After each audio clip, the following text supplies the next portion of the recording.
I love how Caribou is a Teach fanboy, just like how Bartolomeo is a Luffy fanboy. Can't wait for them to have a simp-off for their emperors. And someone then suggested a future final clash of Bajrang Barrier versus a swamp vortex, so having both fictional characters mimicking their fictional role models. And really, Caribou's powers could mimic a black hole. He does have seemingly infinite space in his pocket swamp dimension. He fits the Blackbeard pirate so well, because he has one of those really versatile devil fruits. You could load Caribou's swamp dimension up with an army, then have Van Alga teleport him, and then you have an instant invasion force. I have to say though, I'm a bit disappointed in Swamp Nakama, but we all knew this was coming. Ever since Caribou stated that he needed to tell a certain someone about all of these ancient weapons, I have been bracing for betrayal, but that doesn't make it hurt any less. Are you going to cry in your bed now that Oda shattered your dream? You know what? Yes.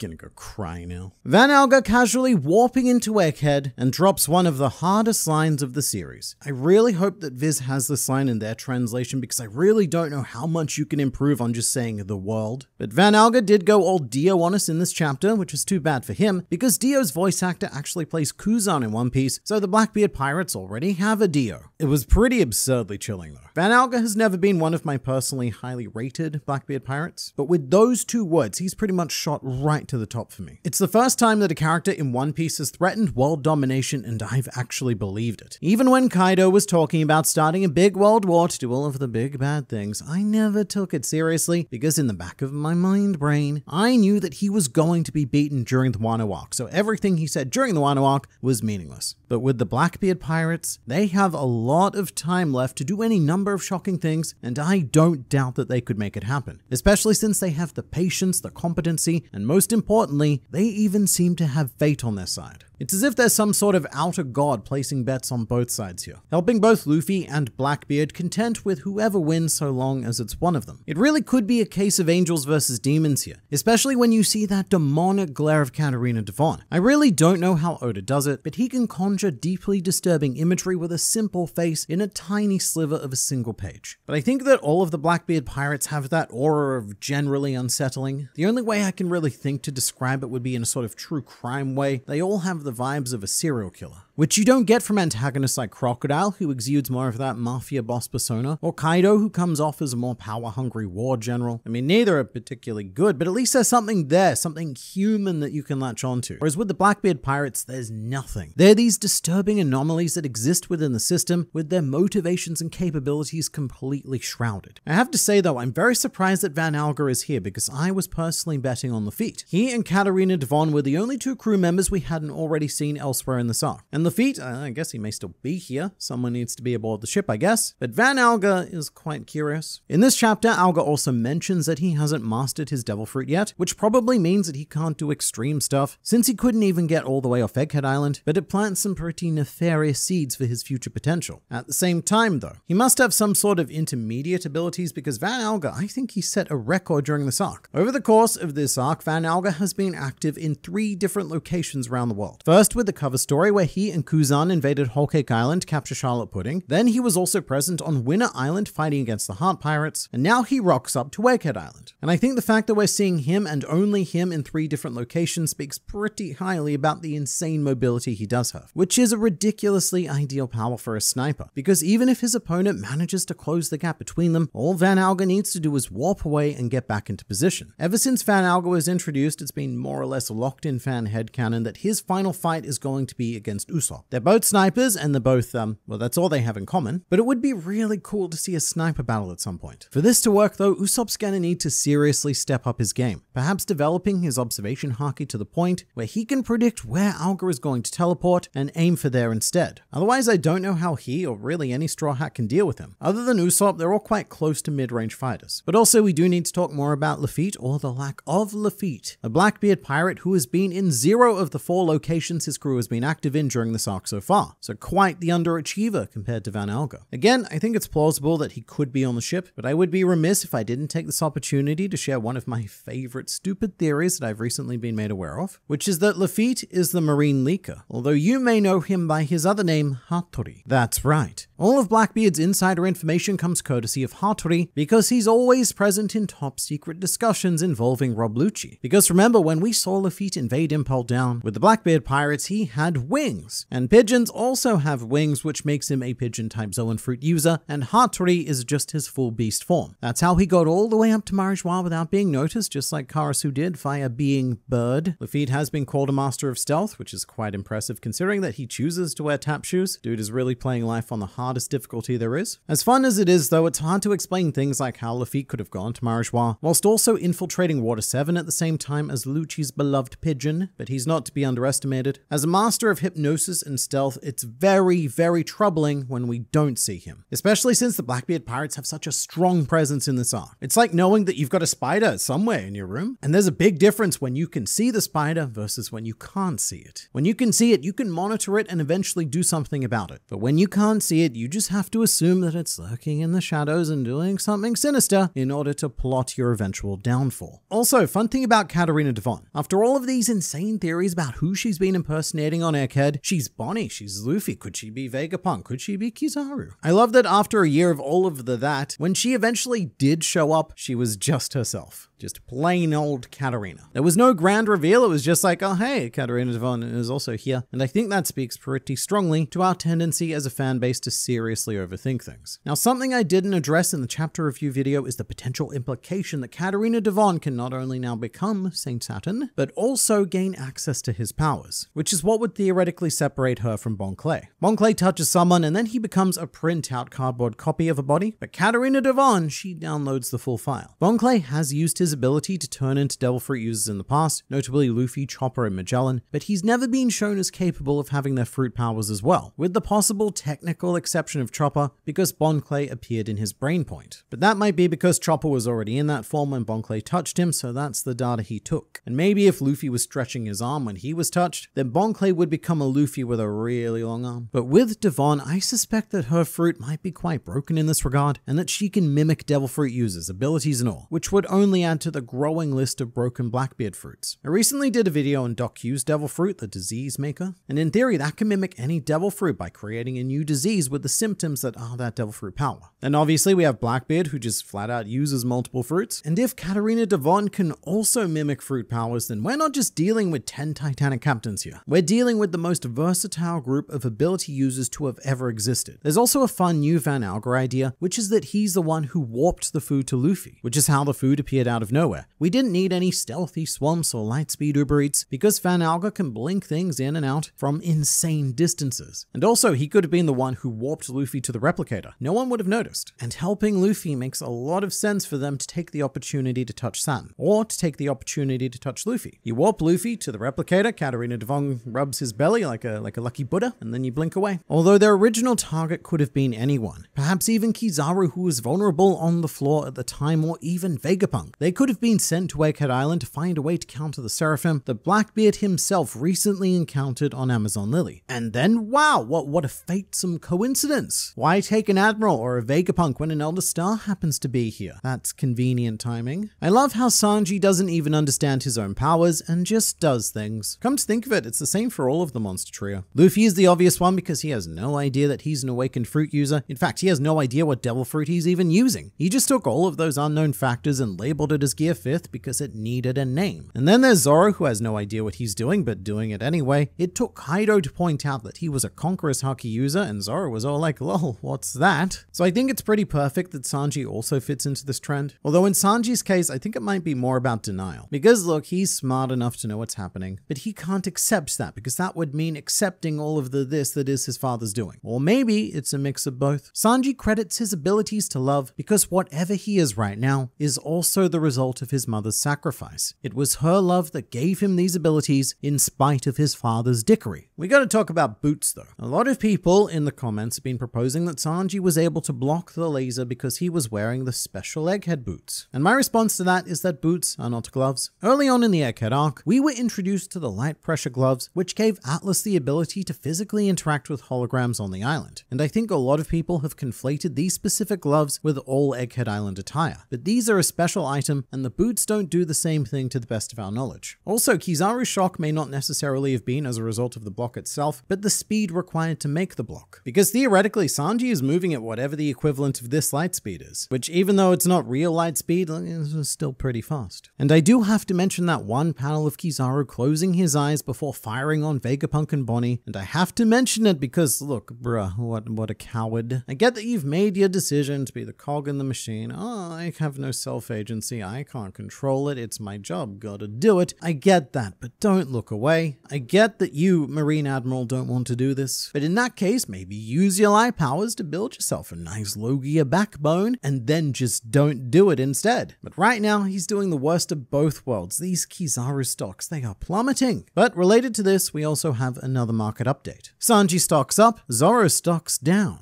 Yeah, from what I see, the market is not reacting well at all to Zoro with the news of chapter 1107. Zoro has dropped from an all-time high on Wano, where he injured Kaido and briefly blocked the strongest attack ever conjured in One Piece history, and from that peak, the market has fallen because he's currently being stalled by Rob Lucci. I really don't think we've seen this kind of drop in Zoro's shares since Whole Cake Island, where he took a 2-year break from trading. There was similar market movement back in 2021 when Sanji was captured by Black Maria, while Zoro was fighting against 2 emperors on the roof. At that moment, Sanji stocks dipped to their lowest in a decade, correlating with Zoro's all-time high. And of course, it would be irresponsible not to say that Robin stocks also saw a huge bump in this period as well. Look, this is not financial advice, but as exciting as this movement is, if I was heavily invested in Sanji stocks, I would use this opportunity to sell, because historically, Sanji highs do not last. They see a nice sharp spike and then they go plummeting back down. So this would be a good time to get out, make some belly, and then buy into Zoro shares while they're cheap. In all seriousness, I love that Sanji got this moment against Kizaru. Sometimes I do think that Oda deliberately stitches Sanji up because he's designed to be a funny character. He straddles the line between knight and jester. It reminds me a lot of one of my favorite One Piece meta interactions, because Sanji's voice actor Hiroaki Hirata has a very fun relationship with Oda where they jab back and forth at one another, and according to Hirata, after Whole Cake Island finished, Oda looked at him dead in the eyes and he said, "Sanji will never be that cool again." And then in an interview that Oda gave for the One Piece newspaper, he stated, "If Hirata-san wants me to draw cool Sanji, then Hirata-san himself needs to change." So sometimes I do think that Oda deliberately turned Sanji into a joke for the sake of their public in-joke. Marine Giant Warrior Squad is such a joke compared to the Giant Warrior Pirates led by Dory and Broggy. Mate. When all of these forces gathered at Marineford, I remember seeing that line of giants and going, whoa,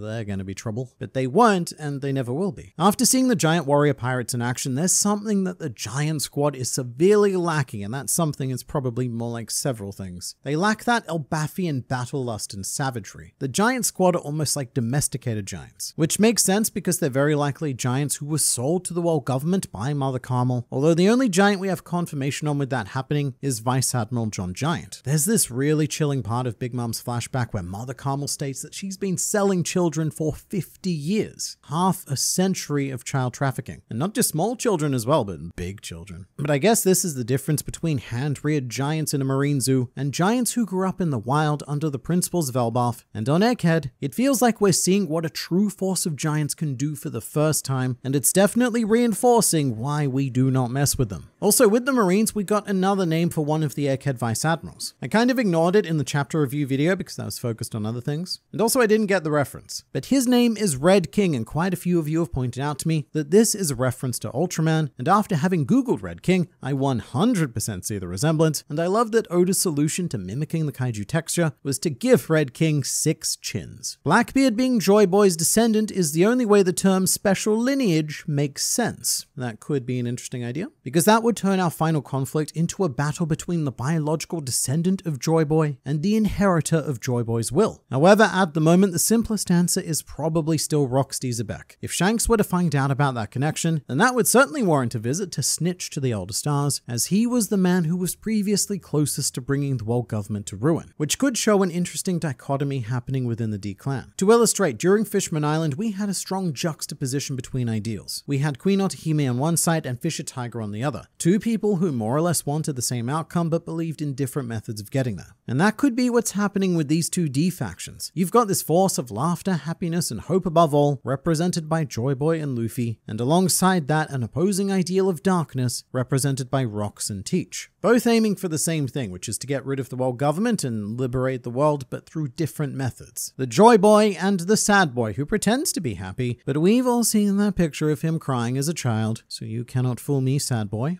And if all of you want to see how this plays out, then don't forget to subscribe to this channel for consistent injections of One Piece culture administered directly into your YouTube feed.